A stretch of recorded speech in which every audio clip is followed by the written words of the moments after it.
The reason you feel overwhelmed or angry right now isn't the event itself. It's a single, catastrophic mistake your brain is making.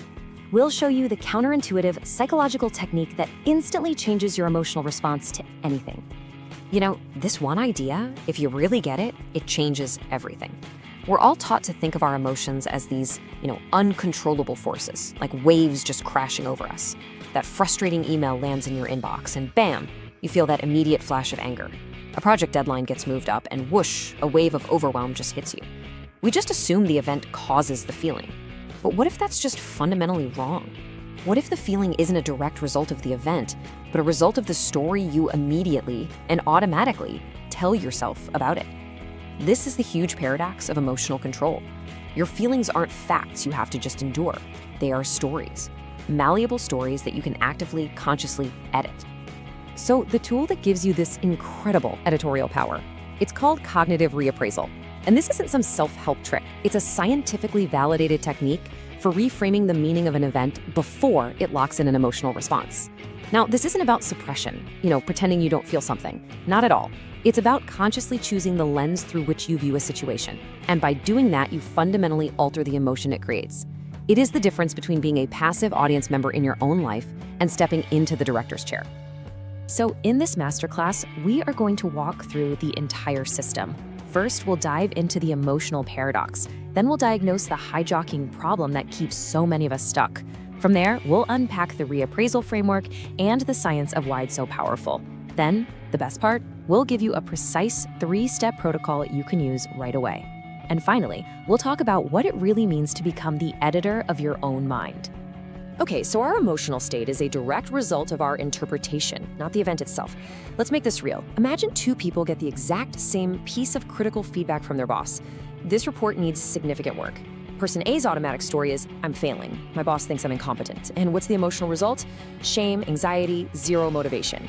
But person B, they consciously choose a different story. Their story is, okay, this is a great opportunity to learn what my boss is really looking for. This feedback is a roadmap to get better. And the emotional result? Motivation, curiosity, determination. Same event, you see, totally different emotional realities. That tiny little space between the event and the story, that is where all of your power lies. So if we have all this power, why does it feel so hard to use it, right? Why do we so often just snap with anger or freeze with anxiety before we even have a chance to think? Well, the answer isn't that you're failing. It's a predictable neurological process.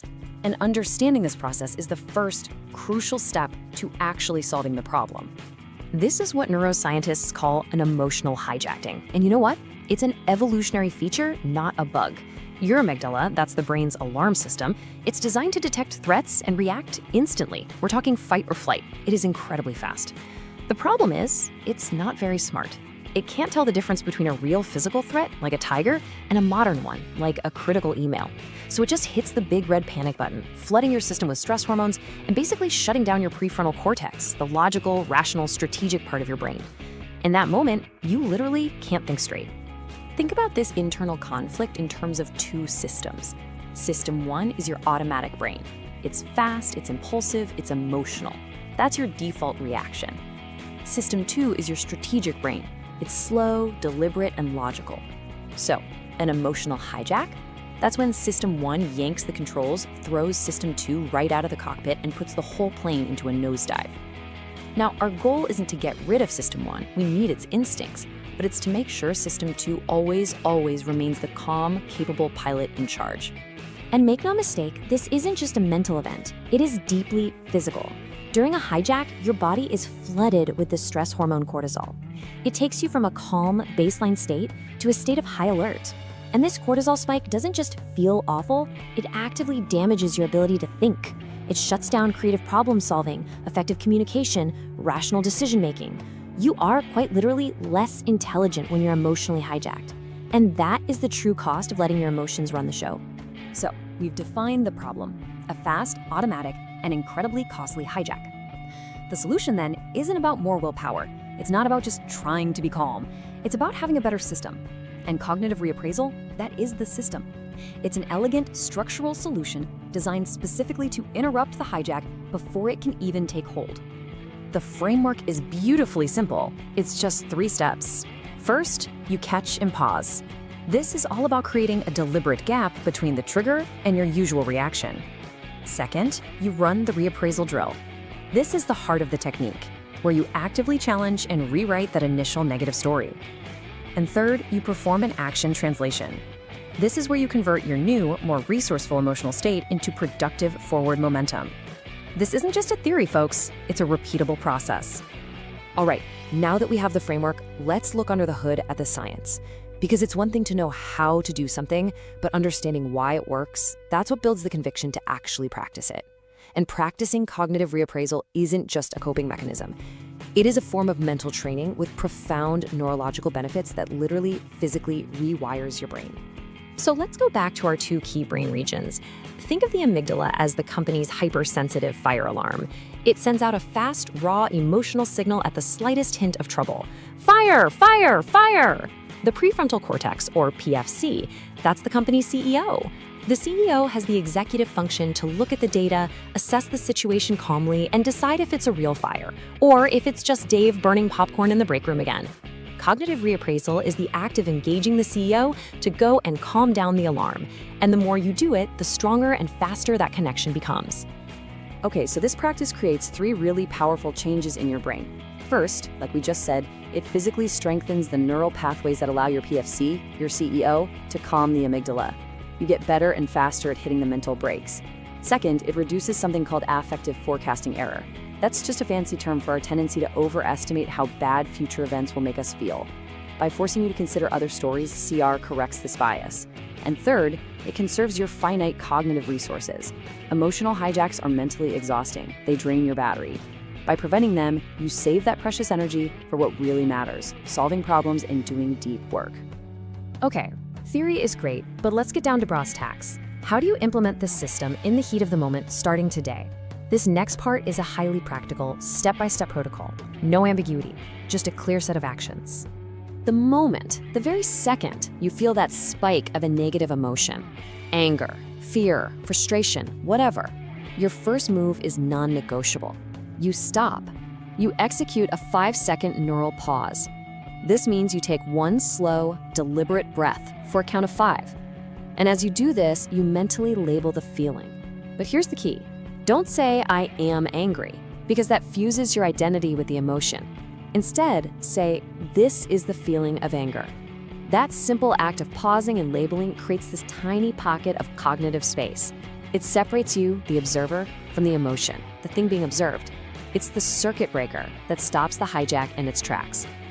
Now, in that little space you just created, you execute the 2-option narrative swap. Your automatic brain has already fed you one negative story, probably a worst-case scenario. Your job is to deliberately generate 2 alternatives. First, a neutral, objective one. Let's go back to the meeting. My colleague disagreed with my data point. See, it's just a statement of fact, stripped of all the emotional drama. Second, you create a growth-oriented one. Find the opportunity. This disagreement is a chance to stress test my idea and make the final proposal even stronger. Now, you don't even have to fully believe these new stories at first. The goal is just to break the monopoly of that initial negative story and prove to your brain that other, more useful interpretations exist. This final step is absolutely critical for closing the loop. Emotion is energy. After you've reappraised the situation, you now have this regulated emotional energy that needs a direction. So the final step is to translate your new perspective into one small, immediate, productive action. Don't try to solve the entire problem at once. The key is to ask yourself, what is the smallest possible step I can take right now to move forward? Maybe it's drafting a 2-sentence email to get some clarification. Maybe it's just opening a document to review that data point. This tiny action channels that energy into forward momentum, and it proves to your brain once and for all that you are back in control. So let's recap this incredibly powerful and simple protocol. When that trigger hits, you pause, take a 5-second breath, and label the emotion. Then you swap, generate 2 alternative narratives, one objective, one growth-oriented. And finally, you act. Translate that new perspective into a single, small, immediate task. Pause, swap, act. That is the system for taking back control. It's that simple. Now let's zoom out for the final and, I think, the most important takeaway here. practicing this technique is about so much more than just managing difficult moments. It's about fundamentally shifting your identity from someone who is at the mercy of their feelings to someone who actually architects them. This is the core lesson right here. You are the editor of your own mind. Your feelings are simply the final draft of the stories you tell yourself. And for most of your life, that editing process has probably been on autopilot, right? Run by old habits and survival instincts. Cognitive reappraisal is the act of picking up the red pen and taking conscious editorial control.